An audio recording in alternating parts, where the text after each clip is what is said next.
You know, there's this one book that literally millions of people say changed their lives. They say it unlocked a part of themselves they thought was gone for good. It's called The Artist's Way by Julia Cameron, and it's basically a roadmap back to your own creativity. But before we get into it, let me ask you something. Just take a second and think back. What was that dream you kind of let go of? Was it writing a book, learning to paint, picking up a guitar? We've all got one. Well, Julia Cameron has a name for that feeling. That ghost of a dream. She calls it the unlived life. It's that colorful, curious, artistic part of you that just gets buried under piles of chores, fear, and that nagging voice of self-doubt. And this explainer? It's all about how to start digging it out. Okay, so let's get real. How do you know if you're one of the millions of people who are creatively blocked? Well, the symptoms are actually super common, and I bet you'll probably recognize yourself in a few of these. Do any of these hit home? That vague, haunting feeling that something's missing? Or that deep-down belief that being an artist is for other, more special people but not you? Maybe it's that little pang of jealousy you feel when a friend shows you their painting or plays you their new song. Or maybe you pour every ounce of your creativity into your job or your family, and there's just nothing left for you. Cameron says these aren't character flaws, not at all. They're just symptoms that your natural creativity is feeling trapped. But here's the good news. A block isn't a dead end. It's not a life sentence. The Artist's Way really lays out a practical path to recovery. And yeah, it's called a spiritual path, but maybe not in the way you're thinking. And look, this isn't just some nice theory. Cameron has heard from everybody, from Grammy-winning musicians to people who are just getting their very first painting into a local show. And they all say the same thing over and over: your book changed my life.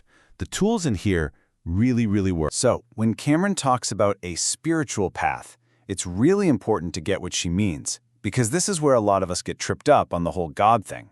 We might picture some big, judgmental, parental God who thinks our little creative dreams are kind of silly or selfish. She says just forget all that. Instead, think of it as good, orderly direction.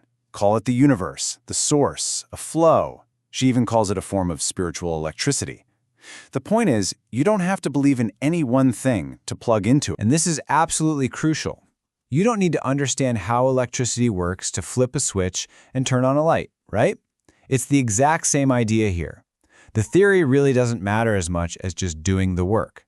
The act of doing the exercises is what changes things, what alters your consciousness.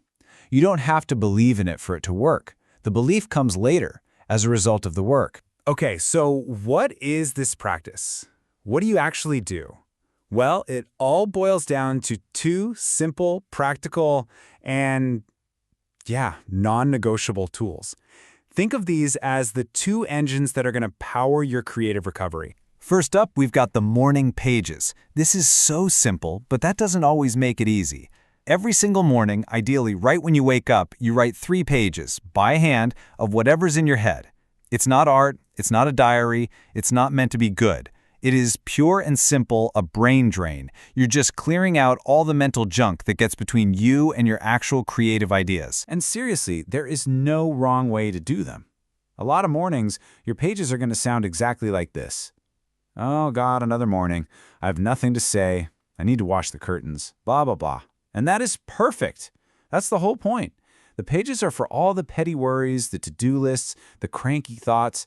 You get it all out of your head and onto the page so you can move on with your day and your art with a much clearer mind. The second core tool is the artist date. This one is just as vital. It's a block of time, about 2 hours every week, that you set aside just to nurture your inner artist. So, if the morning pages are all about output and clearing things out, the artist date is all about input. It's how you fill your creative well back up. But, and this is the big one, there is one absolutely critical, non-negotiable rule.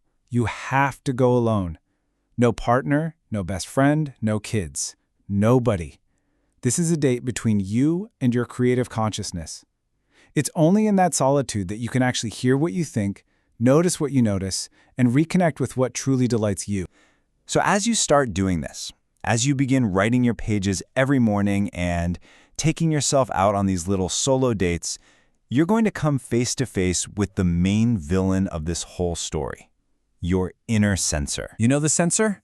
It's that inner critic that pounces on any new idea before it even has a chance to breathe. It's that voice in your head that whispers, "Who do you think you are?" Or, "Ugh, that's not very good." It's not actually evil. It's a part of your brain that's just trying to protect you from failing or looking foolish. The only problem is, its protection is keeping you completely stuck. Cameron describes this as a battle between your logic brain and your artist brain. Your logic brain is your sensor. It's all about survival, it's linear, it loves categories, it thinks in straight lines and known facts. Anything new seems dangerous to it. But your artist brain, that's your inventor, your inner kid, it's all about senses and play and new connections. It sees in images, not just words. The whole journey is about learning to tell the logic brain to take a coffee break so the artist brain can finally come out and play. And we all know this voice, don't we? You draw one little sketch and the sensor immediately pipes up, "Well, it's no Picasso, is it?" You write one paragraph and it's already telling you it's not Shakespeare. A huge part of the artist's way is just learning how to notice that voice, say thanks for your input, and then just keep on creating anyway. So what's the big payoff here? What actually happens when you consistently write your pages, take yourself on artist dates, and learn to manage that pesky sensor? Well, the results are actually pretty profound. The rewards aren't necessarily fame and fortune, although, hey, that can happen. The real prize is a life that feels more like your own. You start to feel more autonomous, more resilient. You wake up with a sense of excitement and possibility. You suddenly find you have the capacity to not just dream up creative plans, but to actually follow through on them. Your whole life starts to feel like your own personal work of art. And this right here, this is the magic that so many people who do this work talk about. It's this idea of synchronicity. As this great quote from W.H. Murray says, "The moment you truly commit to your creative path, the universe seems to meet you halfway." All of a sudden, the right people, the right resources, the right opportunities just start showing up in the most surprising ways. So I'll leave you with this final thought. The central promise of the artist's way is just so incredibly hopeful.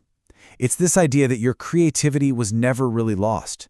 It's not something you have to build from scratch. It's just been buried, and it's been waiting patiently all this time for you to come and find it.